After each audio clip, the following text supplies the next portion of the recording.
Ассалаумағалейкум құрметті көрермендер, Тұлға арнасына қош келдіңіздер. Біздің арнамызды қолдап, лайк басып, комментарий жазып отырайық ағайын. Біздің бүгінгі тақырыбымыз Талғат Атабаевтың өмірбаян. 90 жылдан бастап қылмыстық жорықтарын бастаған Талғат Атабаев қазақ мафиясы тарихында мәңгі өшпес орын қалдырып үлгерді. Қылмыс әлеміндегі мәртебесінен бөлек Қазақ күресі федерациясының вице-президенті қызметін қатар ұштастырған ер азамат қазақ жұртына Атаба лақап атымен танымал болды. Талай адамды дүрліктіріп, сансыз мықтыларды мойындатқан қазақ жігіті жайлы жинақталған ақпаратты назарларыңызға ұсынамыз.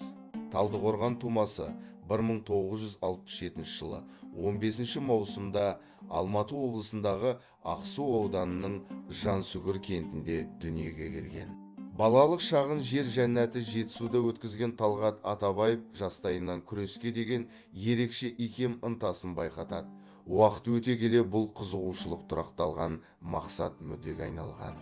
Жаттығу залында күннен күнге шеберлігін шыңдай берген Талғат енді аудан не облыс аралық жарыстарды қойып, республикалық пен халықаралық деңгейге көтерілуді өзіне нысана етіп алады. Өзінің қайтпас қайсарлығы мен асқан өжеттілігі арқасында да ол спорт әлемінде де қазақ мафиясы сапында да ерекше бедел мен атаққа ие бола білген. Жоспарлы түрде алдына қойған мақсаттарына мүдірмей жететін қазақ жігіті кеңес заманында еркін күрестен жастар біріншілігінде топ жарған. Атаулы жарыста күміс және қола жүлдесін жеңіп алған Талғат ақырындап өз атын қоғам арасында таныта бастайды. Ел ішіндегі чемпионатта өзіне тойтарыс берер қарсыластар таусылған соң, Атабаев халықаралық аренаға беттеп күрес әлемінің майталмандарын мойындатуға кіріседі. Ол еркін күрестен бірқатар халықаралық жарыстардың алтын жүлдесін өз қанжығасына бірнеше мәрте түсірген. Спорттағы мұндай нәтижелері кеңес үкіметінің назарынан тыс қалмады. Жас спортшыға еркін күрес бойынша КСРО спорт шебері атағы табысталды. Уақыт өте келе Қазақстан өз тәуелсіздігіне қол жеткізгеннен кейін Талғатқа еліміздегі спорттың беделді қайраткері мәртебесі берілген болатын. Осы сәттен бастап Атабаев қылмыс әлемі серкелерінің көзіне түсіп, оның тегі қазақ мафия арасында бірден тарала бастаған. 90-шы жылдары елімізде орын алған біраз әділетсіздіктер мен кикілжіңді жағдайлар қылмыс әлемінің қатарын көбейте түсті. Қазақ мафиясына қосылғандар арасында Талғат Атабаев та болды. Басқалар қылмыскерлер ішіне қарапайым барып кел, шауып кел болып алғаш қадамдарын жасаса, Атабаев қалыптасқан атақ беделімен бірден өзіне шапқандарды тізе бүктіре бастады. Оның қылмыс әлемінде осылайша орнығуына спорттағы жетістіктері елеулі үлес қоса білді. Қазақ қылмысы кеңістігінде өз алдына бір бөлек әлем болған жеке тұлға Атаба пайда болды. Оның әмірі әсіресе Қазақстанның оңтүстігінде қатты жүрген. Өзіне ұнамай қалғандарды алып тастау Атабаевтың әдетіне айналып кеткен сыңайлы.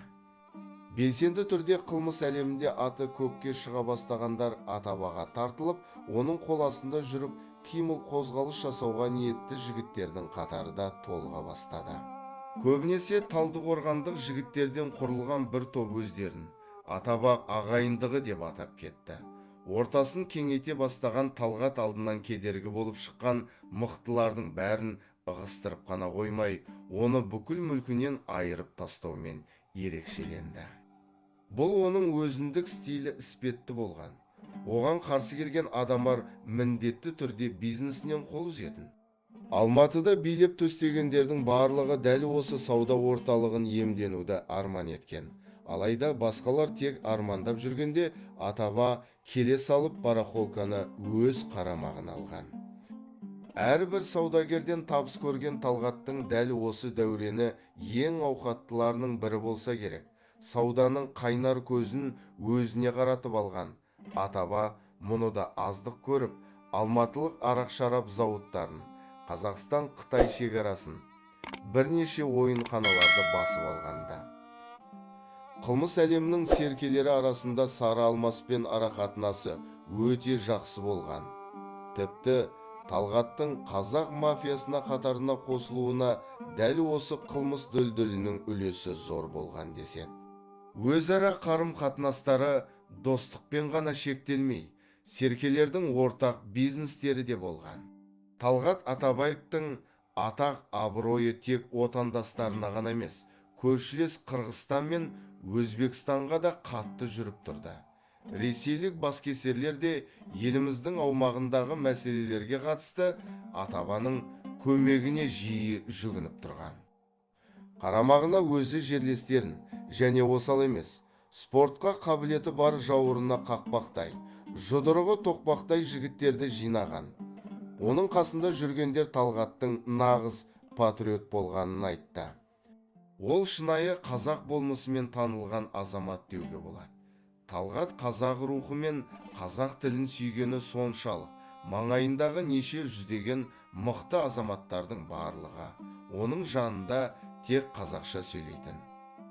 Оның мәрттігі бір басына жетіп артылатын болған, алдына келген шалдан балаға дейін жағдайын айтып келсе, сұраушының көңілін аспандатып қайтарып отыратын.